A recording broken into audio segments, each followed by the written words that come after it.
What's up, you guys? This is your boy Miguel here to give you your daily dose of radiation. In today's video, we are covering what it's like to work with a travel X-ray tech.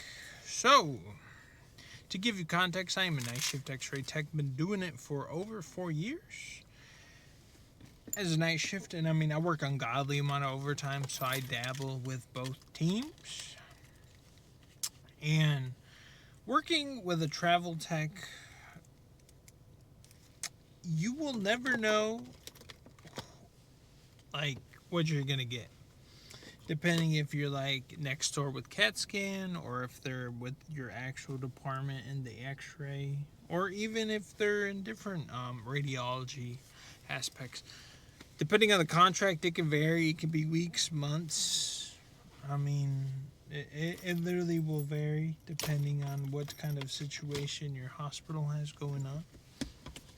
So you could see them for different amount of times. But for the most part, all the techs I've got to work with that were travel techs were all pretty cool. I haven't had any issue with them. Obviously, there's a lot of like foundational knowledge, like at your hospital, like certain things, protocols, or certain like aspects that they won't know just simply because they're new, they're traveling to your hospital. Obviously, our job still remains the same regardless of where you go. It just kind of tweaks and varies and stuff like that. But for the most part, everyone's been pretty cool that I've gotten to work with. I've had CAT scan techs that, at night there's only 2 X-rays, 1 CAT scan in our place. So anything happens or moving help or whatever, we're always kind of close to them since there are only peeps close by. So obviously they make more money than a regular tech just because of they got to come from wherever they get dragged contracts and stuff like that. And I know there's some places that it's kind of always typical that, oh, you have a travel tech. Most likely your job's probably shitty, or they probably can't keep no one. Why? There's always a fear of they have travel tech. Like, always pay attention, like when you go to work or if you're applying for jobs, because if currently they have travel techs, usually that means the job is they can't find anyone for that role for that regular base pay they're offering, or the job just sucks and no one wants to do it, so they have to contract people out, and usually that's what happens. And I can't confirm nor deny, based on legal problems that can occur, that happens in CAT scan in my department at work. So, because they haven't been able to keep anyone at our establishment. I think we have like one full time night, and then the other one's a travel, which has been like that for like 2 years. 2 years, and then for a while back, even the daytime crew, they had like three. Like, it was, yeah, they couldn't keep any people, which they dragged a bunch of new students into it. So they don't know any better. You don't know any better, so you can get your level. I've noticed that if you're new to the profession, like your threshold for stuff is pretty low, just because simply you're brand new to the field and you just want work. You just want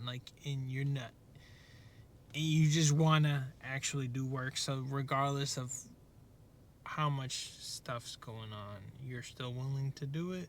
And it's not till you back away and you start maybe venturing out to other hospitals or working other places, you can kind of gauge, oh, I have a pretty good job, or hey, I have a shitty job. Why have I been working this hard or dealing with all this stuff when it can be like this? So the aspects of even being a travel tech can also be pretty. So it's always iffy to me when I see that. Which, I mean, if that's there's, but then again, there's people who do that all the time. I mean, there's people even our techs that we work here in our hospital that are full time here, but did work and stuff. Some of it, they've been fine. They were just understaffed. The job didn't suck. I mean, they went to New York. Some people went to Dallas, and the job wasn't exactly bad. It was just they just couldn't find anyone to for during certain seasons or whatever. They couldn't find people to work or whatever's going on, or maybe they had other stuff going on at work that causes them to need an influx of people. So sometimes it's not that bad, but other times it is pretty bad, and I would stay clear from them. But it all kind of depends. I mean, I'm out of Texas, and I mean, we get them from time to time, like travel techs and stuff like that. But I haven't had any problems. I've heard tales from some of like the older techs that some of them are like pretty mean, and they cause problem because they're entitled, or they think they're better than you because they're making more money, or I know more, whatever, because I've worked in different places or whatever. So once again, it can literally vary because you never know how people's personalities or even how they get along with other people, and it can get kind of chaotic and bad. So I mean, my advice, just stay clear, do your work, go home. It's not that hard. I mean, I remember when I was working with my manager when he was still night shift tech, he would tell me of all the stuff that was going on or emails, and I'm like, bro, what y'all doing? Causing all this ruckus during the day shift. Like, just push the button, go home. Like, you don't gotta bring drama, you don't gotta cause stuff. Like, it's very, like, chaotic sometimes. But it's a good job. Like, just push the button, go home. If you're new here, I welcome you to the world of radiology. It's a pretty good profession. I like it, and I'm here to educate you. You can check out my channel. I literally post videos on every aspect imaginable in this field because most people don't. So, we'll see you on the next one.